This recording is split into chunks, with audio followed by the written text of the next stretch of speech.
How about a little bit more than that? What do you think? Okay. Jeez. Ow. Shit.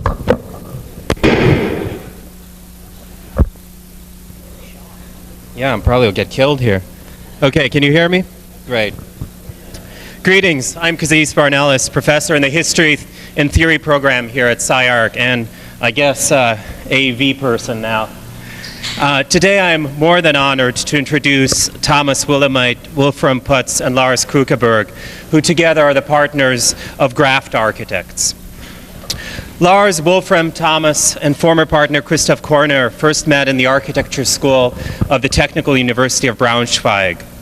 After receiving a classical German Bauhaus-style education, everyone except for Thomas escaped Germany, following a route made famous by architects such as Rudolf Schindler, Richard Neutra, and later Wolf Prix and Dagmar Richter, and came to LA. While Thomas worked for Libeskind in Berlin, Christoph went to UCLA, while Lars and Wolfram came here to SCI-Arc. This is where my own acquaintance with these guys comes into the picture, or at least with Wolfram. I've known Wolfram since he began SCI-Arc as a graduate student in 1996, which was the same year that I began to teach here. Encountering Wolfram in my graduate history theory seminar taught me that he would be an interesting fellow to watch. Someone who deeply believed in architecture, but also was not eager to follow the conventional path of the avant-gardiste. It seemed to me I had someone maybe like a young Rem in my classroom, but not the Prada superstar of the 1990s, rather the Rem of the 1970s, the one who you might spy in the back of oppositions holding a highball glass and laughing at the crowd. The Rem before he lost his sense of humor and idealism. Later on, after Wolfram and Lars left SCI-Arc, sort of lost track of them for a little while, meanwhile, they decided to stay on in Los Angeles and established their firm in 1999. During the subsequent 4 years, Graft distinguished themselves through a series of projects that demonstrated an approach that was simultaneously maturing and refusing to sit still. I think you're going to go over these projects today, right? So I won't recount them. What makes Graft interesting to me is that unlike many emerging firms, Graft do not obsess over establishing a signature architecture style. Neither do they have an interest in articulating a particular dogmatic ideological position. Nor are they avid followers of the trends of fashion, although something is up with those pants. Instead, Graft prefer to take on each project situationally.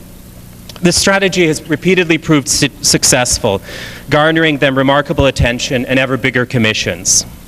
At the core of Graft's belief is a desire to add to architecture. I think you're going to talk about the name Graft, so I'll let you do that, not me. But I think it's already obvious from their name that they're interested in adding to architecture, in expanding its scope. Not to pursue a methodology framed by an inward-looking drive, but rather by an outward-looking one. By an earnest desire to go out, to collaborate with others, to make allegiances, to make new plants, new grafted animals. Beginning in 2001, Graft returned home to Germany, where they established an office in a former East Berlin kindergarten, where they rented a communal apartment and brought in Thomas as a partner. If it has become a mantra among architects to say that the world is the same everywhere, Graft has refused to buy into that. Graft isn't interested in a world where everything is the same, nor are they interested in marking out territory on a global architecture circuit. On the contrary, for Graft, the development of a Berlin office was a new Graft, a German Graft, if you will, a second Germanness, a way to add a perpetual foreignness to the formerly LA-based firm. Playing LA cowboys in Germany and German bourgeois hippies in LA allows Graft to remain ever-shifting, ever chameleon-like, not only with regard to their clients, but also with regard to themselves.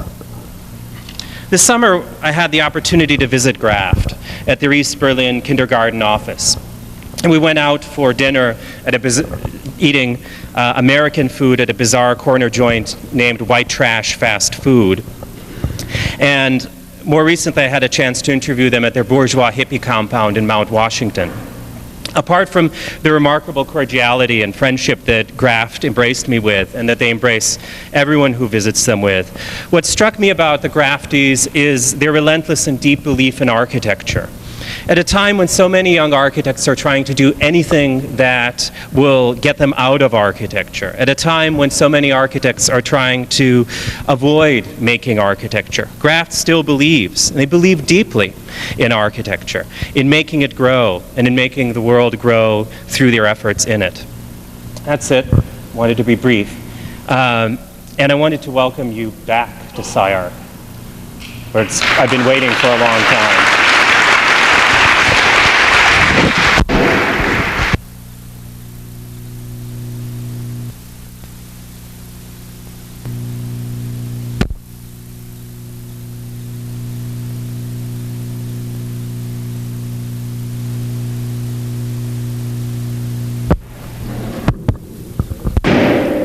Hello.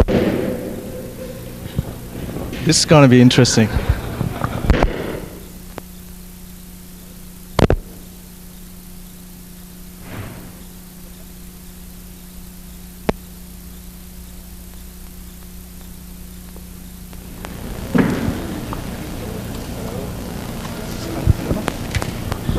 Hello? This one's working. Okay. This one's working? This one's not working. The middle one's not working.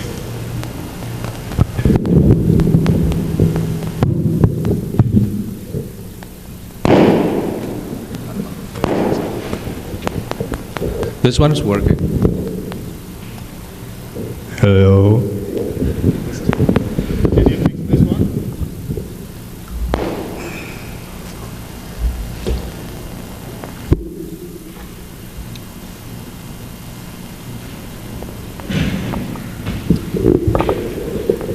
We'll share this one, okay?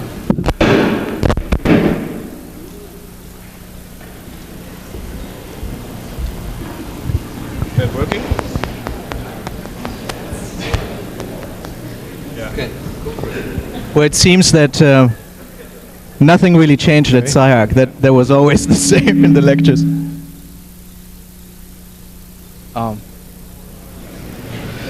Yeah, that's a problem when you're three guys. Everything gets more complicated.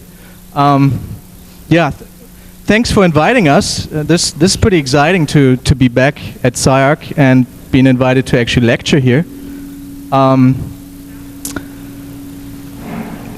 Basically, we were thinking what we show in the beginning, and we're thinking of course, a big architectural, conceptual, academic discourse.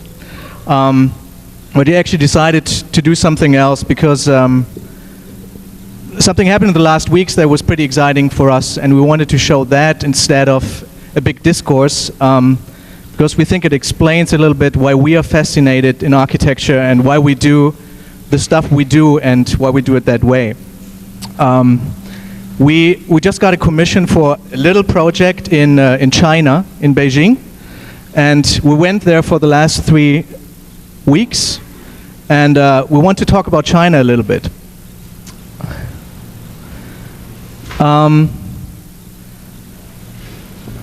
Basically, you have to imagine you go into a country that you don't know at all, and everything changes, everything's different. You drop at the airport, you can't talk to anybody. Our friend Gregor, who is in China right now, did fax us a little note which is basically saying where you have to go, where you pick up your money, where the taxis are. And he actually did fax us a sign which was Chinese kanji, where basically it was written there, well, I'm this and that person, I have to go to this place, please bring me there. But we had no idea what it actually was.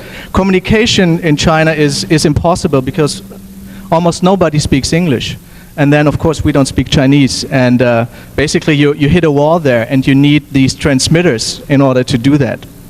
Actually, it reminded us a lot of the situations we had several times before. Once we opened the office in LA, the same situation, opening an office in Berlin.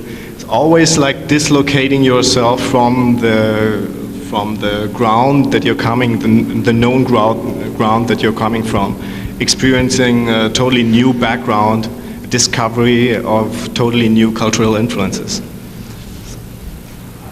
So that's basically how we started, how we set it up, and it looked very much like opening the Berlin office like 2 years ago. It reminded us very much of that and of the essence why we're doing that, why we try to get wherever we don't know anything about. So this is the apartment of Gregor, setting up laptops, network, trying to get access to the internet. That's how we started. Next one. Okay. Oh. Want to go? Okay. So trying to arrive in Beijing, you do what everybody would do, try to orientate yourself with a view from far away onto the city. Try to decipher plans like subway plans like that would give you a little bit of an understanding of orientation, but you're not really, you're kind of lost there. So you start like every tourist would start, like everybody who never has been to a city like that, with a Great Wall, of course, Forbidden City, and go through all these food challenges, strategically picking from the menu what you never heard of, trying to experience the other, something that you cannot find where you're coming from. So taking a look at the center of Beijing, something really weird appears in front of your eyes. It's not a city that has a very fast, quick, and dense center and more village-like suburbs. It's actually the other way around. The center is dominated by the traditional Hutong quarters. You see that it's a very, very low village-like structure and is surrounded by these booming suburbs where everything seems to be possible. You see it in the far background on the right picture. Okay, is that better? So looking at that, you very quickly understand that from the outside, although the center seems still to be very much the traditional Chinese city structure, from the outside the city is starting to change by erasing its own history from the outside. You see that on the right picture, below there's still some old Hutong structures being replaced then by whatever people think is like a global city. A lot of stuff that we discovered in Beijing actually reminded us to Berlin or Los Angeles, and I think that's why we were so intrigued.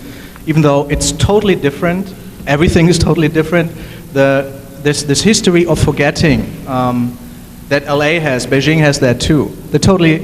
One part is totally neglecting the history that they had. They try to like overcome communism in a way, and they're trying to like re-erect a culture that was lost, like the Sleeping Beauty in a way. Still, they would destroy all these courtyard houses and erect these huge skyscrapers and try anything else, that they see in the West. So they ask Westerners to come in, to give their knowledge, to erect buildings, and then when they learn the knowledge, they send the Westerners home again. They're really trying to like get your ideas and then do it themselves. And there's an openness to modern things that is really different to what we know, because we had the feeling Chinese people, they don't have a lot to compare to. The last 50 or 80 years was kind of isolation. It seems to be a cultural thing that happened there before in the Renaissance, where they totally closed their walls and erected the Great Wall, or made it even bigger and longer. Yeah, but this absence of nostalgia, that you can go, we as a group can go to places where Graft can be reborn. Graft as something that is looking for the opening in the facade of a society, the crack in the wall, something where a group, a culture, or a moment on this earth becomes accessible to the outside, is the sort of energy and the moment of connection that we are looking for, that our office has always used as moments to go to locations, to deal with people, to access to. And apart from these more individual experiences, you of course realize how dominated China still is by a very strongly structured society. You get a feeling for a very strictly organized society if you're trying to understand how that huge country tries to survive through these massive changes that are actually happening. And you of course see everywhere the symbols and the signs of what Chinese believe, what the basis of their actual culture really is. So walking through the city, it's not only hutongs being destroyed, new developments. You of course find the center where the party and where like the people feel represented by what they built there in the last 80 years. But this simultaneous realities of like a microcosm, millions of individual small entrepreneurs opening shops under the umbrella of a macro cosmos of a master planned economy allows suddenly for people like us, a small-sized enterprise, to access an entity that is so large scale that even big, huge corporations fail, other smaller groups disappear into this maze of invisible enterprise and entrepreneurship that isn't existing in China at the moment. They're doing, I mean, we all read Kohlhaas and we all know about that. That's why we didn't want to talk about the bubble economy that much more, like having our individual intro into the city. But it's really amazing. I mean, Berlin, the Potsdamer Platz was a huge construction site. It was actually a tourist attraction. Everybody went there. Well, Potsdamer Platz is happening like 20 times in Beijing, and that's only Beijing. In Shanghai it's the same. In Shenzhen it's the same. This country is exploding, and they have a long tradition of really controlling the masses. These huge construction sites, they erect these towers within a couple of years. When they had SARS, the disease, they were doing a hospital with, how many beds was that? 7,000? 7,000 beds within a week. I mean, this is an amazing speed and amazing way of logistics. So they're really good at that. On the other side, there is this rediscovery of the private in China, and that is really interesting. People buy in apartments. That's why they erect all these apartment towers, and basically they adopt everything. There's Vegas in China, there's Paris in China, there's Fontana di Trevi in China. They try everything out because they're totally open. They don't know what's good and what's bad, or they're trying to figure it out, which is great because they're open. You can really convince them with the things that you can discuss the things as they are, and don't relate to what happened in the last years and if this is good or not. And that is, for us, that's an ideal soil. And this is the kind of soil that was interesting for us in Los Angeles and Berlin. These kind of friction zones where there's energy, and accelerated movement. And apparently, what you realize in the end is that Chinese people don't have a problem integrating what they understand as their cultural heritage. At the same time, they would pick everything from the outside, as Wolfram and Lars did, and try to transform it into what they understand to be the new China. So foreign influences and their own cultural backgrounds seem to coexist in a very easy way. There's no idea of one would dominate the other in the end. For us, as I said, this is the interesting spot where there's no fear, there's no pre-notion of style and what's good and what's bad. And these are the moments that are interesting for us, because that's the way we embrace architecture, or we want to do things. We came here and Los Angeles was really weird to me, and now I really love it, and I think I changed, as did the architecture. So these unknown experiences, this otherness, we're always looking for that and trying to include that into the architecture that we do. This is the project actually that brought us there. It's a luxury apartment in a big apartment tower. The apartment tower will have, I think, 20 apartments, and the apartment sizes are from 5,000 square feet to 17,000 square feet. So they're huge. They're huge. I mean, they're really rich people in China, I guess. We don't know if anybody will buy these. We're doing one model apartment there.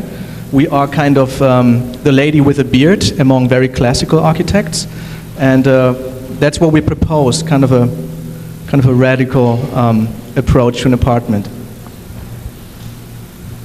The client was really interesting. It's one of these huge firms. They're like they belong half to the state still, and the client is actually a former general from the Chinese army, which is kind of frightening, but he was a really nice guy, and we tried to explain our concept to him, and it wasn't that easy. You need a translator for that as well, so you never know what actually you are saying to somebody because you don't understand the language. 5,000 square feet. Basically what we try to do is develop a twister which is combining an upper floor, which is smaller on the left side, and then the first floor on the right side. So the staircase becomes the pivot point of that thing, and embraces the rest of the spaces and develops sort of a sculpture that is bleeding into the spaces, combining them. Just real quick, on the right side, to the left is the kitchen. Then there's a big dining and lounge area, and that bleeds into... Wolfram, can you show this? Try. And then there are bedrooms, 2 bedrooms up on the upper side, and then an office in the end. Basically, the sculpture or that twister wall blends into these bedrooms, and the idea is that if you have really big parties for entertainment, you can close the bedrooms, so the whole space in the front to a glass facade, that's all glass from slab to slab, can be opened towards the office, so the whole thing becomes a public place. And when you open the doors, your bedrooms are connected to the glass facade, and you have the privacy there. So private and public changes to whatever condition you like. 2 sections onto this weird sculpture, perhaps the next ones. Master bedroom, where basically you can open everything. We're big fans of not having a distinction between living, dining, sleeping, bathing. We think it's sexy to see girlfriend taking a shower, actually. Bedrooms, kind of an idea how these doors will pivot around and change the space towards the conditions you want to change. The general was a little bit, he loved it, but he didn't understand it, I think. But he said, well, let's do it, let's try it. Which is a great thing, again. It's like he probably have never seen anything like that before, but he's open to take the risk that this is really something that can sell and give his company a new image. Yeah, that basically brought us to Beijing. We showed this and talked about Beijing a little bit, as we said in the beginning, to tell you how we function. We always try to find something new that we can embrace, and that is like triggering us, that we walk and combine things. So basically, this is the 3rd time that we're trying to start something. We did start in LA. Was the first time. It was a 2-bedroom apartment, 3 guys and an office in it, kind of the garage thing. Now we have a little bit bigger place. The same thing happened in Berlin, and now the same thing is happening in Beijing again. And it's kind of stressful, but it's really exciting. For us, that's how we function. So Graft is really the idea of having no pre-notion of style, having no fear, embracing different cultures and bringing them together. When we thought of a name, when we started Graft, Graft came to our mind because there's a story that we found out when we did our thesis in Germany, which was a wine school. Basically, this little thing here, this bug, is sort of our totem. It's called Phylloxera vestarex. This is the Latin name. And it's, well, in English I think it's called the vine pest. There's the story that in the 19th century, French winemakers experimented with American roots. And with the roots, they introduced a parasite to Europe, which is this thing here, the wine pest. And the thing works underground, so you can't see it. And it works on the roots, and the wine is dying. So within a couple of years, this parasite actually destroyed most of the wine in France, in Spain, Italy, and was spreading. So can you imagine Europe like totally panicking in losing their wine culture? You know, thousands of years of, you know, gods actually. So they were totally panicking and they didn't know what to do. And the only solution they came up with is that they used an American wild wine root, which is resistant to the parasite, but cannot have any wine really. And onto this root you graft the European old cyan. And only in that combination you can still have the wine in Europe. To the very day, every French wine you drank, and it costed, I don't know, $100, it was grafted on an American root. And that story was like so compelling to us that, because this story kind of explains in a metaphor how we think and how we think solutions have to come into play, where culture changes rapidly. And that is the same in architecture as in other fields. And that's a good story for us that explains how we work, and that's why we call ourselves Graft.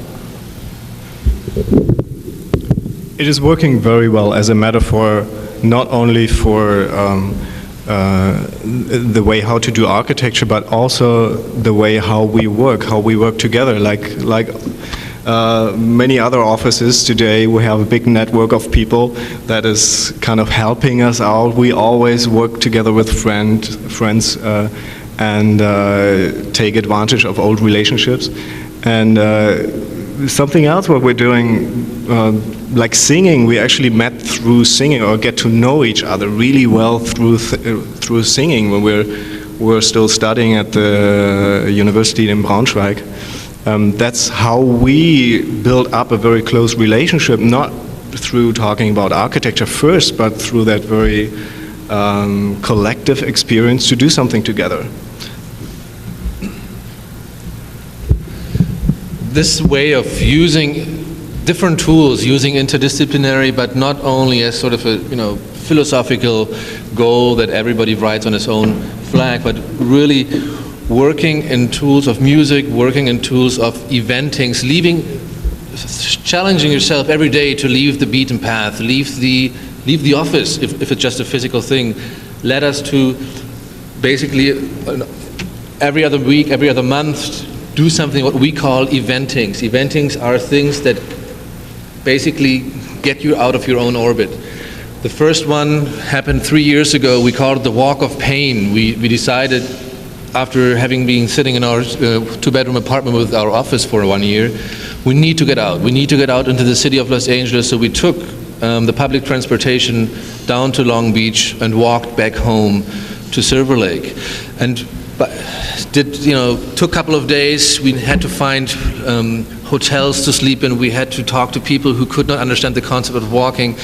And those moments of shifting your vantage point, shifting the sort of idea of how you understand yourself through the action of the physical environment and the intellectual environment is something that's an ongoing process. Another one was the spontaneous use of the controlled wildfires, for example, in the Chaparral Hills of the lower Sierra Nevadas, and we used them with, to burn patterns. How can you immediately jump onto an opportunity and make it an aesthetical experience to yourself that accelerates you forward? We try, if we can, to venture out into different fields like film or set design. We did one set design with JP Flack for Will Smith. That was the thing he did when the millennium was starting, Will 2K, where we basically designed a couple of stages for him. He's on a party and he's going back through time, so we did all these stages. And we designed this little remote control where zapping himself into the past. It was an amazing experience because that is totally different speed. I mean, if you're architecture, you design something and perhaps 2 years later you see something that is sort of similar being erected. Huge transition, takes forever, it's sometimes frustrating. That thing, we got a phone call on Sunday. On Monday we did start. On Tuesday the first sketches were already built. On Wednesday they did like the next stages.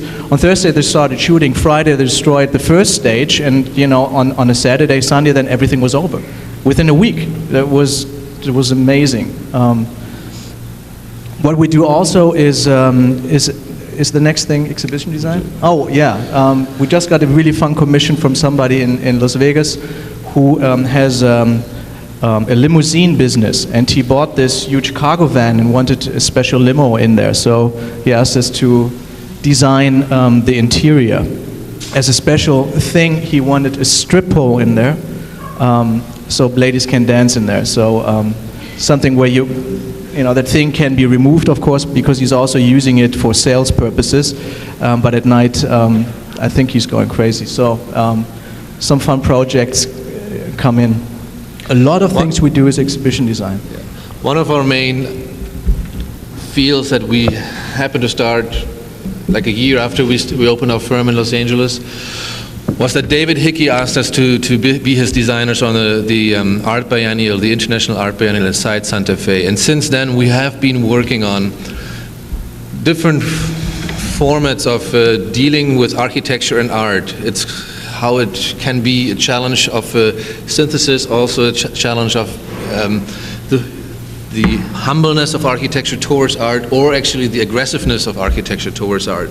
So the first example was with David Hickey, an art critic that was very open. He was curating that show. He was open to trying to find and pursue new paths of how art can be exhibited in context. You see here on that side certain collages. How does art come back into context? Leave the white cube. How does art is exhibited in the mirror chamber? The original versus the copy. The art in the black room. No orientation in space, etc., etc. Things like that were the adventurous path with Dave for 1 year. We actually wanted these peacocks in there, but then they bailed out in the end. We designed this big entrance piece. If we do exhibitions, we always try to do at least something which is not just the arrangements for and working closely with the artist, but to do something. So the show is called Beau Monde, so we try to come up with a gesture of grandezza in the entrance, and also trying to play with Jim Iserman's beautiful facade, so the modules kind of reflected in the sunflowers. First of all, we wanted to do a huge field of sunflowers that turn their heads with the sun, but they wouldn't let us do it. So that is in the end the show. So one of the most important aspects there was indeed in the end that the borderline between the disciplines, in that case art and architecture, became blurry. That's what we often try to get to. For example, to keep the boundary between pieces of furniture and architecture blurry, to melt everything together, and to create a very unusual, unexpected environment by just neglecting the existence of these disciplines. Same concept we were able to develop further, actually a show where also Eric Owen Moss, I don't know if he's here, was included, a show called Seeing at LACMA, geared at focusing really on the phenomenon of how does art is perceived, or how does the perception of art get changed through context. We were mainly the facilitator for 9 artists who were taking pieces from the collection and built installations around them. Our only contribution, because of course you always search for the biggest amount of authorship possible in any small project, let it be a bathroom or this creation of an envelope. You can see this big red entry wall that in itself incorporate all these peepholes that you see on the other side, that were little studies of, how does the same piece of sculpture, the history of context and art, develop as a kind of a antichambre for what is then going on inside the exhibition in itself in a larger scale.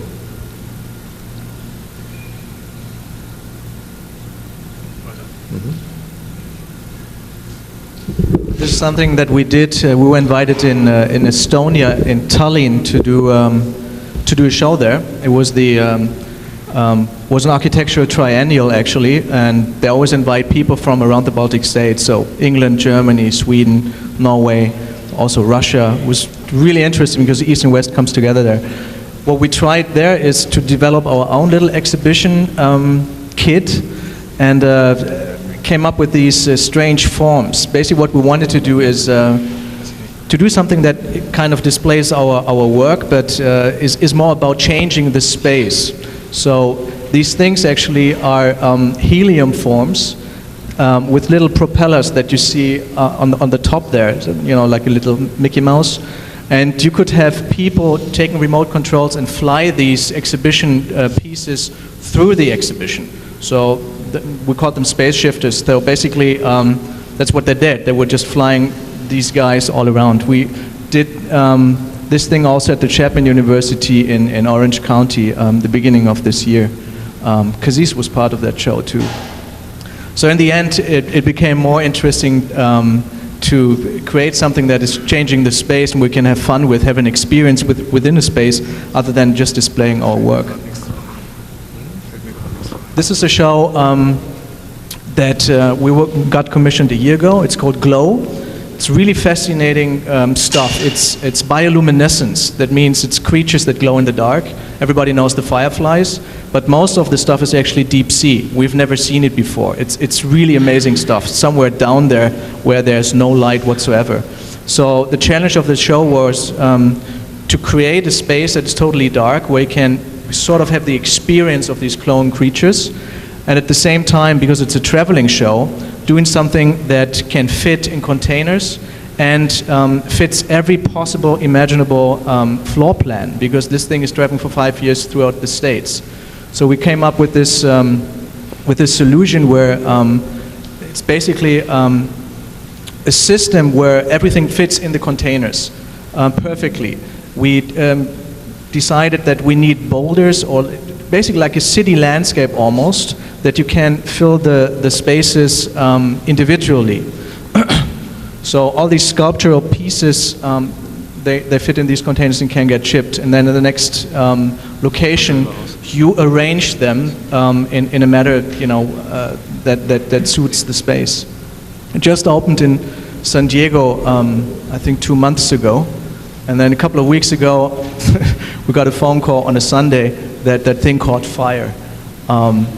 So it caught fire and then actually was drowned because the sprinklers went off in San Diego. So the whole thing was actually underwater. They rescued the thing, I think, and we did replace some of them, and now it's in Minnesota and it's traveling on.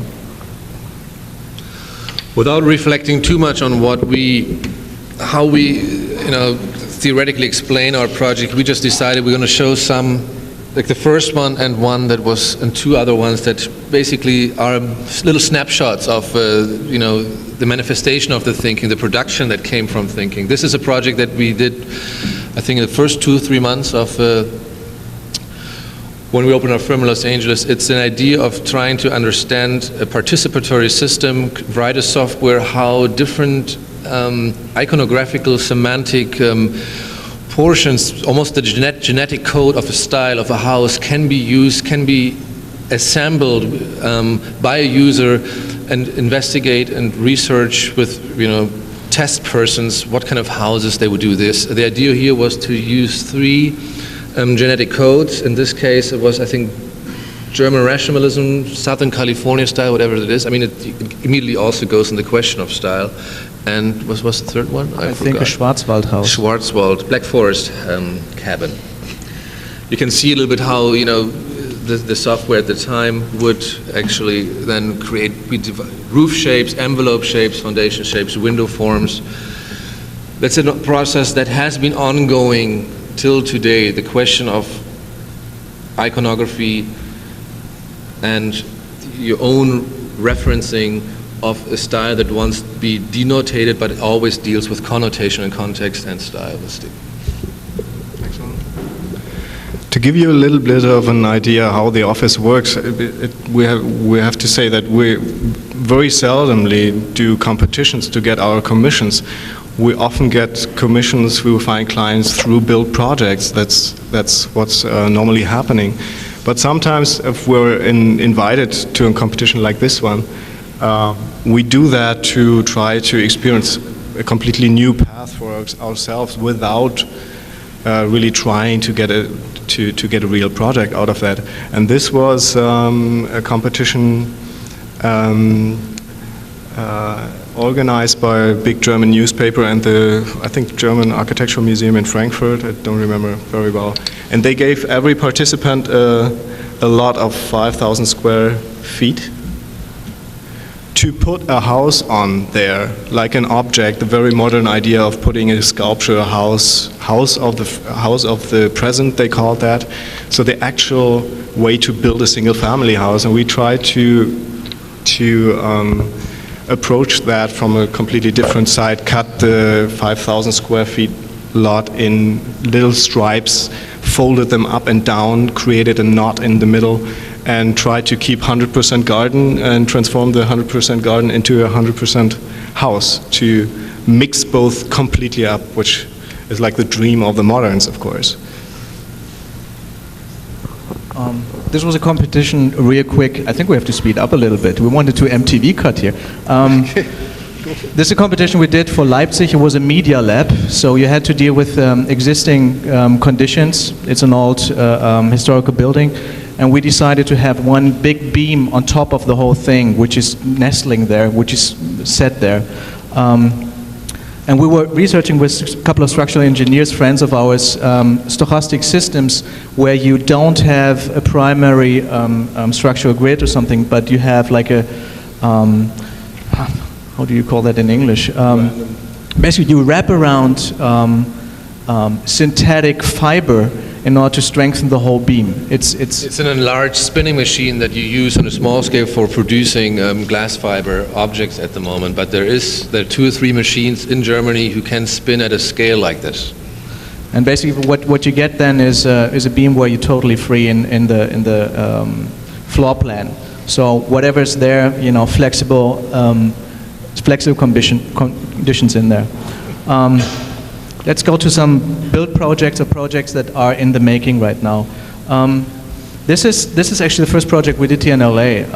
Little restaurant. It's called Ammo on Highland, and that was quite challenging because they basically had no money for it. It was like 50,000, and we had to do the whole space, and in the end buy the silverware for that money as well. It's pretty good food. Second project. I mean, we always include those 2 projects in the beginning because it was kind of a dream come true for a young startup firm. First, you have a little project that has no money. You invent all the tricks, all the SCI-Arc tricks of going to Home Depot and build architecture out of the Home Depot catalog. And the second project were 2 houses for the Brad Pitt, the movie actor. And we're only showing one of them right now. It's a studio house that works conceptually mainly as a very simplified box with a cross of 4 or 2 walls crossing the space and dividing them into 4 quadrants, and all the walls are basically working like Swiss Army knife, like toolboxes. At that time it was a remodel that was formally very predefined, but the idea of a changeable, almost always in being a house that is always in balance with the need, was, you know, trying to become the phenomenology of that object. Yeah, we could really play with what we're really interested in. Phenomenological events, kinetic events. You move through a space, the space is changing, how space is changing throughout the day. That these space dividers that totally open up, where, you know, things slide out. The zigzag Rietveld chair was really an interesting experience because also Brad Pitt totally participated in the process, basically became a Graft partner for that time, and we developed that with him. He was part of every decision. So we always called it jam session. It was more like making music with somebody, and really interesting backgrounds, his background, our background came together and did something that he couldn't think of by himself and we couldn't. And since then, we did a couple of projects together because he's really into architecture. And really talented in architecture. Yeah, I mean, it's like a perfect client, where a client actually becomes a partner in crime. This light box, as I said, interesting in changing events. It's made out of mica, so at the daytime it almost appears like stone. It is actually a stone, has aluminum particles inside. At night it totally changes and becomes like this lava glow, and transforms the space. This was more like Brad's doing, and we helped out like conceptually. We actually did like all the fixtures there that we did in clay and then casted these in bronze. The travertine was from Italy. I mean, it's kind of cool if you can do something with real material. It's just fantastic. So after the first years here in LA, we were lucky to get a commission for a project in Berlin. What was for us, I think Lars or Wolfram said that already, for us a little bit coming home on the one side, but on the other side, having changed already and experiencing already that coming to Berlin would feel a little bit like being guest in your home city. And that was a film production company that commissioned us to do a complete remodel, a very typical project for Berlin, actually, a remodel of some industrial spaces.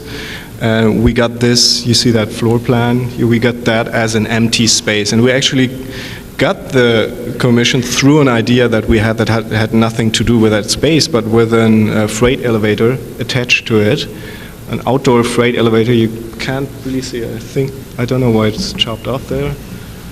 Whatever. You have to imagine that on the right side. Wow. We came up with the idea that the actual secretary of the office should be in that elevator. That loft is on the 5th floor, and the idea was, of course, to put the secretary in there that would welcome a guest in the courtyard, bring somebody up there, and then the door opens and you are in another place, because these guys, of course, wanted to have a very LA-style feeling in there in Berlin.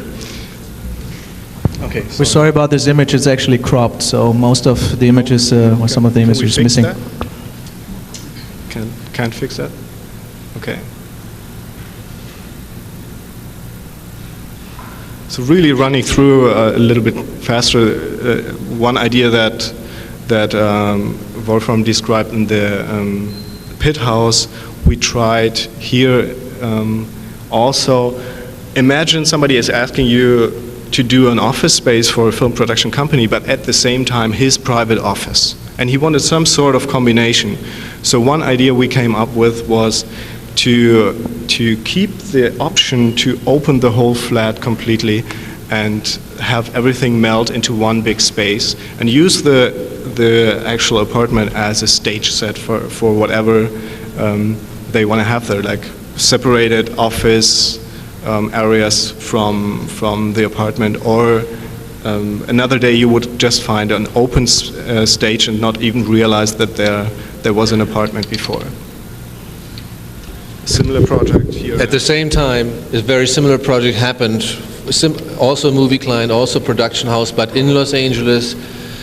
Typical setting, no view, inside a warehouse, but also again the same desire for flexibility, for the possibility to have an urban plan inside as an interior concept. So in this case, it was the concept of the house in the house, that the production company would sublet those individual rooms to smaller production entities.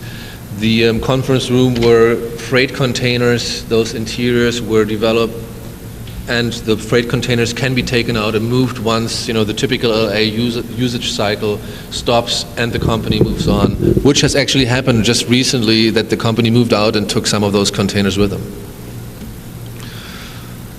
You can totally open these containers, so actually the conference room is part of the whole thing. We did a tartan floor in there, a rubber floor in blue, to mellow down the sound, because it sounds like really horrible. As it is, in SCI-Arc, in these hard surfaces, you always have a horrible sound. Try to melt that down so it becomes a playground architecture where people actually do basketball. This is a project on an urban scale. This is in Florence, Scandici. It's a suburb from the historic center of Florence, where they try to do a huge fashion district, production industry, but also selling. And we were asked to do basically the urban interfaces, and we developed this huge concrete heaven for skateboarders and outdoor facilities. It's on display in Florence right now. They're really trying to do something different there. Our neighbors are Richard Rogers and Herzog Dümmerow that are building the city center and the Prada production. We'll see where that goes. So basically all the projects right now, it's simultaneously Berlin is going in one direction, LA is going in one direction. We got a couple of commissions in Las Vegas lately. This is some stuff we did for an apartment tower. Kind of a similar setup as all these towers in Beijing, actually. And then we won't construct the tower, of course, but they asked us to give it the look of that thing. But basically, we designed all the public spaces, so the courtyards, the lobby, the elevator, all that. When you do architecture for specific clients, you have to be a little bit careful, like what you do. Well, we try to like do something with them, kind of a desert approach, tectonic movements that force ribbons into the air, different stripes that kind of grow through the whole building towards the entrance. And of course, a lot of things that we do is not working in floor plan anymore, but actually using atmospheres a lot and storyboarding diagrams. So from diagrams and atmosphere, we come actually to a project without really doing floor design that much anymore.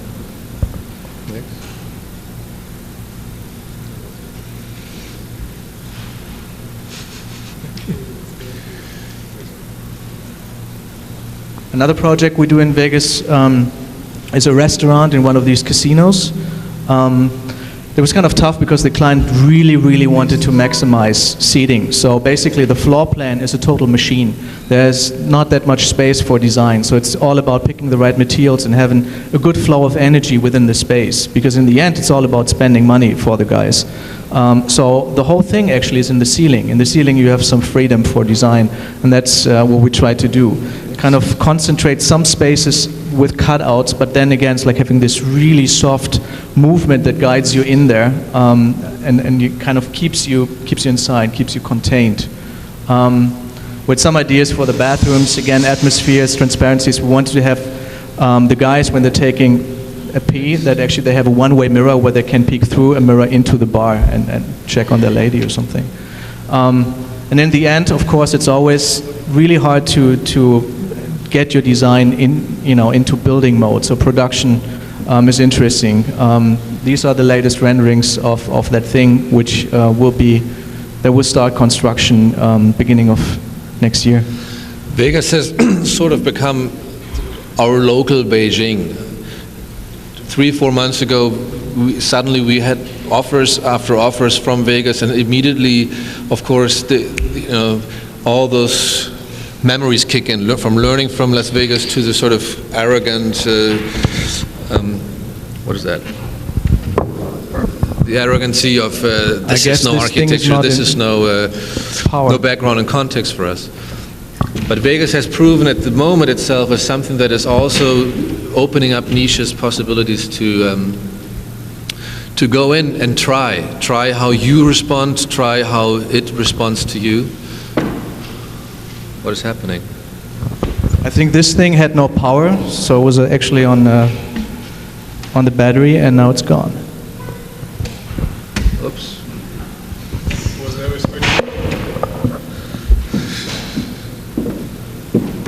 We will take a little break.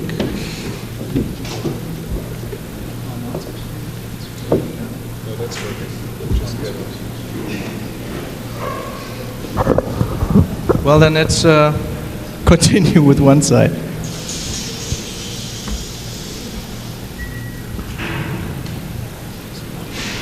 The next project, at least half of it, is again in Berlin. These are the last two projects that we want to show. This is a hotel that we got commissioned again a year ago, almost. It's a small hotel in West Berlin, but in a prime spot. And the guy wanted to do something, which is a design hotel. Hotel business right now seems to, everybody wants to do design hotels everywhere in the world at this point, and for some reason we kind of got in the same train. In Berlin there is no design hotel, so it's kind of a challenge. Can we get the feedback for this laptop? It's working again.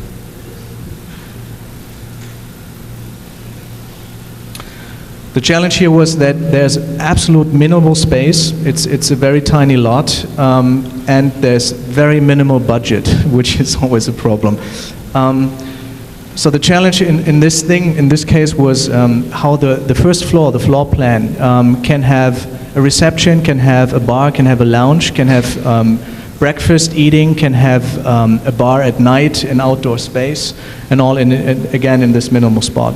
Basically what we try to do is develop a landscape that allows to connect spaces and disconnect spaces in the end. Another rule was that we just try to avoid walls and furniture. I mean, we try to erase as an exercise also any dividing walls in the space, as Lars said. I mean, to keep as much open space as possible. And so that's why we came up with that wave and the concept to either live on the wave or under the wave rather than subdividing the space in a traditional way. Same concept in the hotel rooms. We tried not to accept the white box and then furnish that, but to fold up walls, ceiling, and the floor to create a sculpture, a spatial sculpture to live in. We see some images of spa areas, outdoor areas. Let's go through that. So that thing is actually under construction. Do we have some images here? And yeah, we're happy to see the first parts of the big wave. So you get an impression of how this is going to look in the end. It's going to open in March. This is also explaining one thing that we strongly believe in, that you have to, if you are in a town and you want to do architecture, if you start building, you really become a local. So for us it's really interesting on one side being a guest always, like we're Germans here, but then in Berlin we're sort of the American dudes. So you always have this guest position, which is great because you have a perspective from abroad. On the other side you're total local because you have to build there and you have to meet people. And this combination, I think, is very, for us it's very important, rather than just do an architecture that would fit everywhere. We want to take the influences that we get from, a Polish worker in Berlin or a Mexican worker here on the site. So this is our last project that we're going to show tonight, is that correct? Our last project also that we worked with Brad as a co-designer or as sort of the architect apprentice on. It's a hotel outside of Los Angeles, 2 hours drive in the desert, and it's going to be a resort hotel with 170 rooms.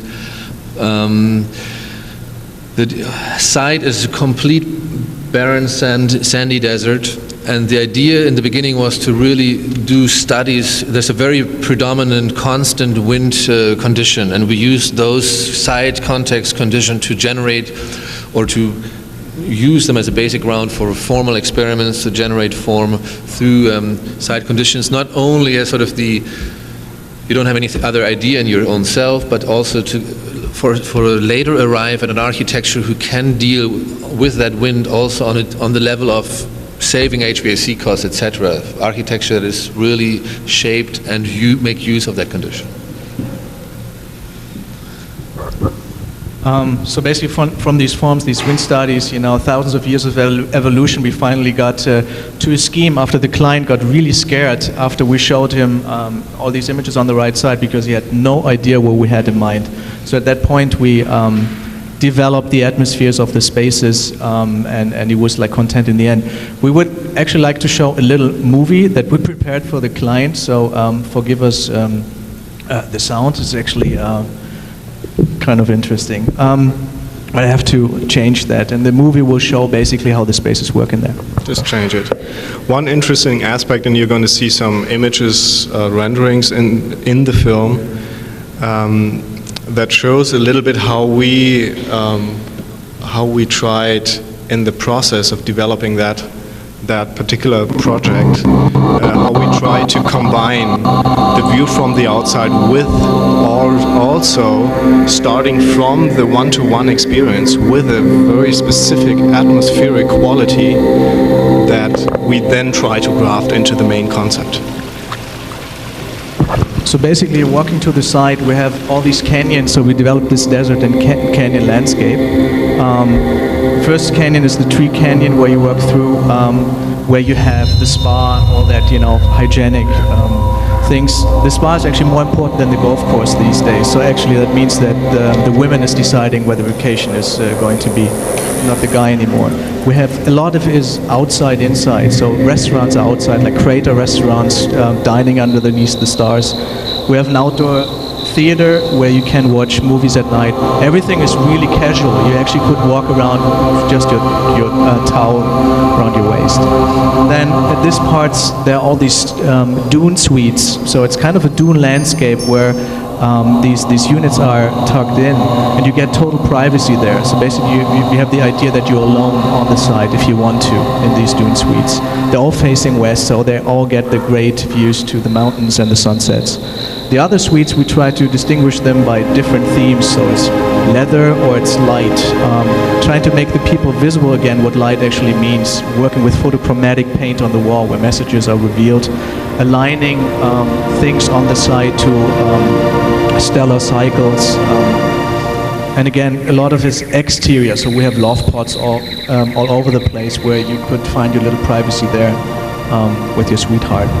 There's one big restaurant in the water canyon, which is this thing. The idea was that everybody is sitting in water, so the freshness, the wind picks up the freshness, and you basically sit there. Basically what you see is just the heads surfacing from the water.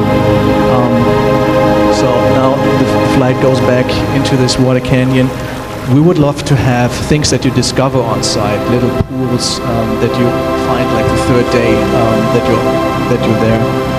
Basically, like in the beginning, where it's becoming more architectural, there is the soul bar in the beginning, where people from the outside could also participate in this adventure of this hotel. Yeah, that's basically it. Thank you very much.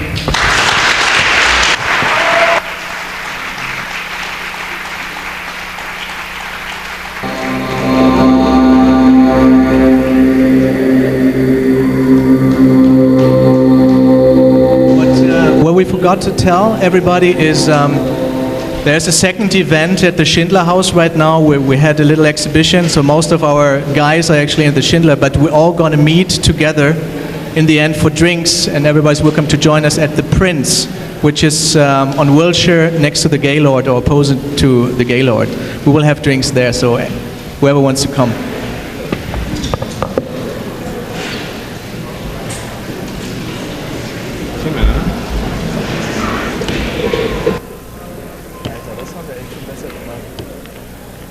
Das haben wir echt schon besser gemacht. Aber ist ja nichts.